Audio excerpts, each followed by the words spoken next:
Greetings! Welcome to this week's Primed Insight. My name is Gavin and I'm the Marketing Director here at BlastOne.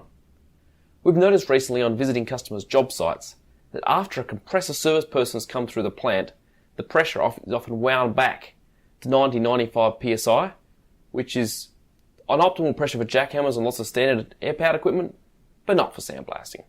A compressor service person's role is to minimise the leaks and to optimise your compressor for saving energy. So what they do is they turn down the pressure so it doesn't leak as much. You know, all the pipes throughout your facility and on your job, they turn it down so it doesn't leak. So it's just enough pressure to cover your normal operations. Unfortunately, compressor people don't often understand the needs of abrasive blasting.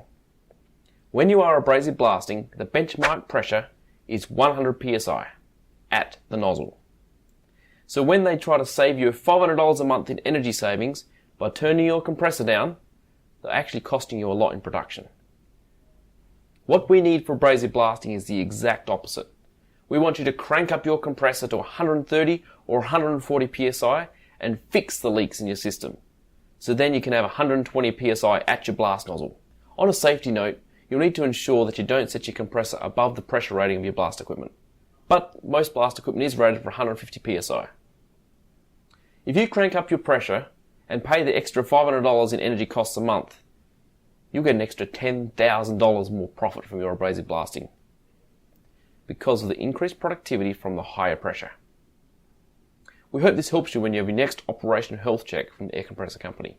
Get them to crank up that pressure.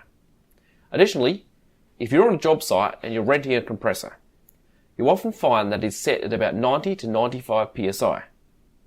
So what you want to do is get in there under that hood and find that pressure setting. It's often a screw or set screw that needs cranked in to turn up the compressor psi. So get in there and crank it up. Compressors are designed to run hard, and we need them to do that when we are doing abrasive blasting. This will optimize your productivity, pressure, and your profits. Thanks for watching this week's Primed Insight. We'll see you next week.